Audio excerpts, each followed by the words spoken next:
I'm Professor David Williams. I'm at the University of Queensland in Brisbane, Australia, where I've been for 40 years or so. About 16, 17 years ago, I inaugurated the Geotechnical Engineering Centre at the university, partly industry funded, UQ funded, and that enabled the group to grow dramatically. I guess over recent times, my main focus has been tailings, the last 10 or 15 years. Before that, lots on mine waste management. Really, my career has been about the application of geotechnical principles to mine waste management.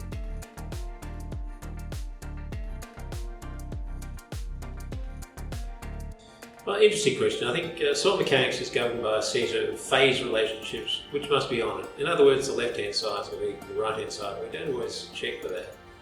And there's a small number of key equations. The most important, the effective stress law. In recent times we've added critical state soil mechanics to that as well, and Darcy's law governing seepage. Now these are fundamental. Soils cannot tell us whether they feel frictional or cohesive. They can't tell us whether they feel undrained or drained. They just feel what they feel.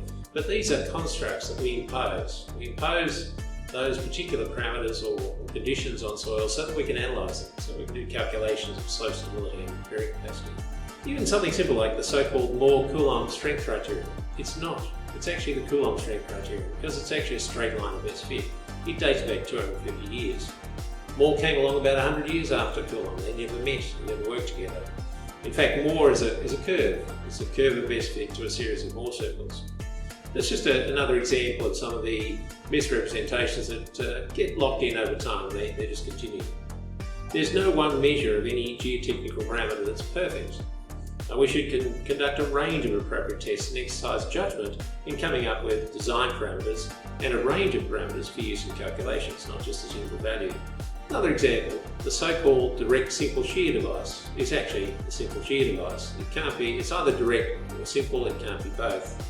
It became misnamed really by the manufacturer who supplies this device.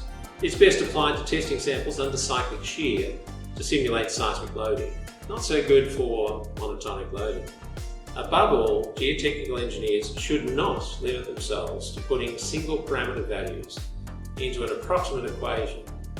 Machines can do this, and that's what's going to happen over time. But instead should think critically and add value through geotechnical engineering judgment. And that should include the interrogation of input data and the results of analysis.